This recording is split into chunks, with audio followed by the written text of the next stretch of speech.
अस्सलाम वालेकुम। आपको पता है कि 18वां सिपारा है और सूरह अल मोमिनून हमने शुरू की है, उसी को कंटिन्यू करें हैं। बिस्मिल्लाहिर्रहमानिर्रहीम।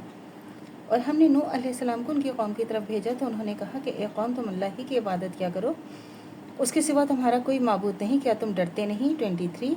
बस उनकी कौम के काफिर सरदारों ने कहा कि ये तो तुम ही जैसा आदमी है, तुम पर बड़ाई हासिल करना चाहता है, और अगर अल्लाह चाहता तो फरिश्ते उतार देता, हमने बाप दादों से तो ये बात कभी नहीं सुनी।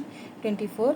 इस आदमी को तो दीवानगी की बीमारी है, तो इसके बारे में कुछ मुद्दत इंतज़ार करो। नूह अलैहिस्सलाम ने कहा कि ए मेरे रब, मेरी मदद कीजिए, उन्होंने मुझे झुटलाया है। 26।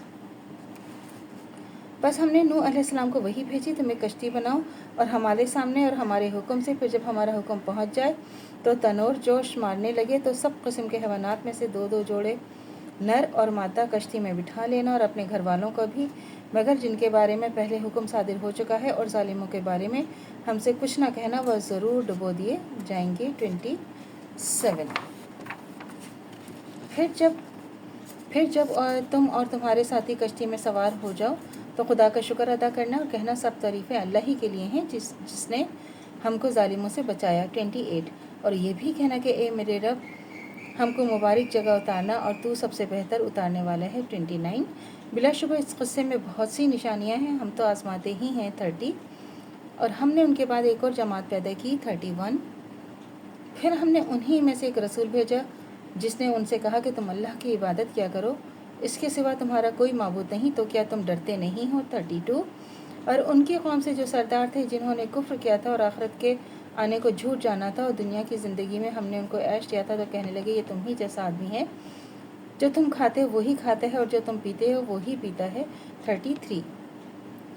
और अगर तुमने अपने जैसे आदमी की बात मान ली तो तुम फिर घाटे में ही रहोगे। 34। तो क्या तुमसे कहता है जो तुम मर जाओगे और मिट्टी और हड्डियां हो जाएगा तो तुम निकाले जाओगे। 35। और जिस बात का तुमसे वादा किया जाता है वो तो बहुत दूर है, बहुत दूर है। 36। ज़िंदगी तो बस यही एक हमारी दुनियावी ज़िंदगी है, इसी में जो हम मरते हैं और जीते हैं और दोबारा नहीं उठाए जाएंगे। 37। ये तो ऐसा शख्स है जिसने अल्लाह पर बहतान बांधा और हम इस पर हरगिज़ ईमान नहीं लाएंगे। 38। रसूल ने कहा कि ए मेरे रब, तू मेरी मदद फरमा, इसलिए कि उन्होंने मुझे झुटलाया। 39। इरशाद हुआ ये तो बहुत थोड़ी ही मुद्दत में नादिम होकर रह जाएंगे। 40। तो उनको एक सख्त आवाज़ ने वादे के मुताबिक आ ही पकड़ा, तो हमने उनको कूड़ा कर डाला, बस जालिमों पर खुदा की लानत हो। 41। फिर हमने उनके बाद दूसरी उम्मतें पैदा कर दी। 42। कोई उम्मत अपने वक्त से आगे ना आगे जा सकती है और ना पीछे हो सकती है। 43।